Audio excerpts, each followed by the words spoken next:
10,000 SMS পাঠাইলাম, আমার হটলাইনের number দিলাম না, আরেকটা নাম্বার দিলাম, এখন ওইখানে যদি 10,000 SMS একবারে যদি কল আসে তাহলে তো সমস্যা।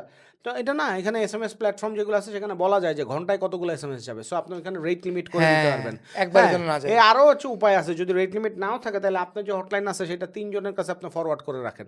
হ্যাঁ, এইটাই না হলে ওইটা, ওইটাই না হলে ওইটা, ওইটা করা যাবে। আমরা যখন একটা ক্যাম্পেইন চালাতাম হ্যাঁ 15-16 জন হ্যাঁ একসঙ্গে বসে থাকতো একটা সো টিমের। আপনি আরেকটা কাজ করতে পারেন, সেটা হচ্ছে যে ঠিক আছে আপনি একবারে সব পাঠাইলেন না, 200 পাঠাইলেন, 1 ঘন্টা ওয়েট করলেন, আবার 200 পাঠাইলেন, 1 ঘন্টা ওয়েট করলেন, কোনো সমস্যা তো নাই, ম্যানুয়ালি করলেন।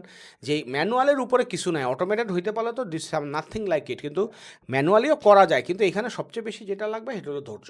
হ্যাঁ। মার্কেটিং টিমের ধৈর্য লাগবে, আর মার্কেটিং টিমের উপরে মার্কেটিং টিম যাতে এরকম কনস্ট্যান্টলি দাঁত কামড়ায় পইরা থেকে ট্র্যাকিং ইজ ইম্পর্টেন্ট এটা বুঝে, এই জন্য ফাউন্ডারে বলতে হবে। আমাদের ফাউন্ডার যেমন সবসময় বলতো যে একটা অর্ডারও লাগবে না, কিন্তু আমার ট্র্যাকিং লাগবে যে কোন চ্যানেলে আমার কত হয়েছে। তো Exactly. তখন আমরা কী হইতাম, বাধ্য হইতাম, আমরা করতাম, আপনাদেরকে আমি বলতাম এইটা করেন ওইটা করেন। কারণ মার্কেটাতে অনেক সময় ইচ্ছা আসে যে যা আছে কপালে তেই একটা হয়ে যাবে, অনেক একটা বন্যা আসবে, কিন্তু বন্যা আসলে হবে না, বন্যাটা কোন গেট থেকে ঢুকছে পানির জোয়ারটা সেইটা আমাদেরকে বুঝতে হবে।